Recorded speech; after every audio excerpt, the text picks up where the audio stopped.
শাশুড়ির এই ঝগড়ার প্রধান কারণ হচ্ছে জেনারেশন গ্যাপ, ঠিক কিনা? শাশুড়ি এক জেনারেশনের আর বৌমা আরেক জেনারেশনের। শাশুড়ি ভাবে একরকম, বৌমা ভাবে আরেক রকম। শাশুড়ি চায় বউর উপর খবরদারি করতে, বউ চায় শাশুড়ির উপর খবরদারি করতে। এই ডমিনেটিং এর কারণে কিলাকিলি আছে না নাই? এটা ঠিক না, ঠিক না। আমার শাশুড়ি মায়েরা যারা আছেন, প্রথমে শাশুড়ি দিয়ে শুরু করি। আমার মাইকের আওয়াজ যে ঘরগুলোতে যায়, আমার শাশুড়ি মাদেরকে বলবো, বউদের উপর অত্যাচার করবেন না। ছেলেরে প্রশ্ন করে, তোর কাছে তোর বউ বড় না আমি বড়? আছে না নাই? এটা একটা প্রশ্ন হইলো, তোর বউ বড় না আমি বড়? দুইজনেই বড়। তো এক ছেলে সুন্দর উত্তর দিছে, আমার কাছে ভালো লাগছে উত্তরটা শুনে। এক মা প্রশ্ন করছে, তোর এতদিন আমি লালন পালন করে বড় করলাম, জীবন যৌবন তোর জন্য শেষ করলাম, আজকে বউ পাইয়া বউ তোর আপন হয়ে গেল? এবার ছেলে উত্তর দিচ্ছে, মা, আমার মুখ থেকে মা ডাক শোনার জন্য তুমি কি কষ্টটাই না করছো জীবনে। 10 মাস আমার পেটে ধারণ করলা, খাইতে পারো নাই, বমি করছো, খালি ওষুধ খাইছো, তোমার পেট কেটে আমার বের করা হয়েছে, 2 বছর আমার দুধ খাওয়াইছো, পেশাব পায়খানা পরিষ্কার করেছো। বয়স যখন 3-4 তখন তোমার আমি মা ডাকছি। এই মা ডাকটা শোনার জন্য তুমি এত কষ্ট করছো। আর আরেকবারের মাইয়া এই ঘরে আইসাই তোমার মা ডাকা শুরু করছে। যেই মেয়েটা তোমারে মা ডাকে সে আমার আপন হবে না কেন মা? ঠিক কিনা? এই মা ডাক শোনার জন্য তুমি এত কষ্ট করলা, আমার লালন পালন করলা, 10 মাস পেটে ধরলা, পেশাব পায়খানা পরিষ্কার করলা, এরপরে মা ডাক শুনতে পারছো। আর আরেকবারের মেয়ে জানা নাই চিনা নাই এসেই তোমার ডাকা শুরু করছে মা। তো যে আমার মারে মা ডাকে তার স্থান তো আমার কলিজায়, ঠিক কিনা? শাশুড়ি আম্মারা যারা আছেন, প্লিজ বৌমাদেরকে কষ্ট দিয়েন না। অনেক শাশুড়ি আছে পান থেকে চুন খসলে রেগে যায়, পদে পদে স্ত্রীর ভুল ধরে, বউয়ের ভুল ধরে, আছে না নাই? এটা করবেন না।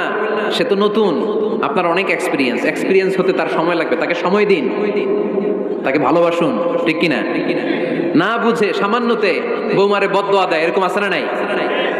কিন্তু বুঝতে চায় না, বৌমারে যদি বদদোয়া দেয় তাহলে তার নিজ ছেলের পরিবারের ক্ষতি, পেটে ধরা যে ছেলে, ছেলের পরিবারের কিন্তু ক্ষতি, তার আপন নাতি নাতনিদেরই ক্ষতি। আওয়াজ করে বলেন ঠিক কিনা? বৌমাকে বদদোয়া দিয়েন না। বৌমাকে নিজের মেয়ের মতো দেখবেন। সমাধান আমি দিচ্ছি, কেমন দেখতে হবে? নিজের মেয়ের মতো। নিজের মেয়ে সকালে ঘুম থেকে ওঠে 11টা, ওইটা সমস্যা নাই। বৌমা কেন উঠলো না, ওইখানেই ঝামেলা, আছে না নাই? মেহেরবানি করে আপনার বৌমাকে আপনার নিজের মেয়ের মতো দেখেন। নিজের মেয়ের যেমনি আদর করেন তাকেও অমনি আদর করেন। আপনার বৌমারে যদি আপনি কষ্ট দেন, মনে রাখবেন আপনার নিজের মেয়েটাও আরেকবারের বউ হয়ে কয়েকদিন পরে যাবে। আপনি যা যা করবেন আপনার মেয়েকেও তারা ওই রকম কষ্ট দিয়ে বাড়িতে ফিরিয়ে দিবে। চিল্লায় বলেন ঠিক কিনা? খবরদার, টিট ফর ট্যাট, ইট্টি মারলে পাটকিলটি খেতে হয়। এজন্য শাশুড়ি আম্মা জানারা যারা আছেন, বৌমার সাথে খারাপ আচরণ করবেন না মেহেরবানি করে। তাকে আপনি কষ্ট দিলে আপনার নিজের মেয়েটাও আরেক বাড়ির বৌমা হবে, সেও ওই বাড়িতে এই কষ্টগুলো ভোগ করবে। এগুলো যখন আপনি শুনবেন তখন আপনার চোখ দিয়ে পানি পড়বে কি পড়বে না? পড়বে। এবার আসেন বৌমার কথা বলি। বৌমা যারা আছেন মেহেরবানি করে, বৌমা যারা আছেন মেহেরবানি করে আপনার শাশুড়ি আম্মাকে নিজের মায়ের জায়গায় রাখবেন। আপনার বাড়ি ছেড়ে নতুন বাড়িতে আসছেন, তো এটাই তো আপনার বাড়ি। আপনার মা রেখে দিয়ে নতুন মা পাইছেন, এটাই তো আপনার মা। তো ওনাকে মায়ের জায়গায় বসাতে আপনার সমস্যাটা কোথায়? বৌমারা খেয়াল রাখবেন, আপনি আপনার শাশুড়ির সাথে যে আচরণটা করতেছেন, আপনার শেষ বয়সে আপনার ছেলের বিয়ে দেওয়ার পরে যে বৌমাটা আসবে ওই আচরণই আপনাকে ফিরিয়ে দিবে। The nature has its own return. প্রকৃতির একটা মাইর আছে, এটা শেষ মাইর, এটা শেষ খেলা। প্রকৃতির খেলা বড় খেলা। আপনি আপনার শাশুড়ির সাথে যে আচরণ করবেন, আপনার শেষ বয়সে আপনি একদিন শাশুড়ি হবেন, এটা মাথায় রাখবেন। ওই আচরণই আপনি ফিরে পাবেন। আওয়াজ করে বলতে হবে ঠিক কিনা? এজন্য 9 নম্বর পয়েন্টস হচ্ছে মিউচুয়াল রেসপেক্ট। সবাই যেন সবাইকে ভালোবাসি। দোষ ছাড়া মানুষ নাই, সবার দোষ আছে।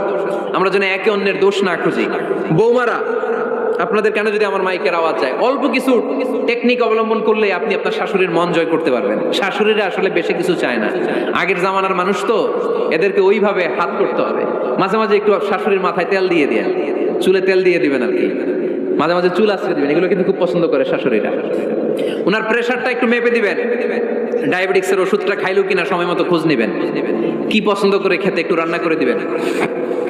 যেই বক্তার ওয়াজ শুনতে পছন্দ করে ওই বক্তার ওয়াজগুলো ডাউনলোড করে শাশুড়ি আম্মাকে দিবেন, ইসলামী বই দিবেন। দেখবেন বয়স্ক নারীরা মাহফিল যেতে খুব পছন্দ করে, ওয়াজ শুনতে খুব পছন্দ করে, নবীদের কাহিনীগুলো শুনতে পছন্দ করে।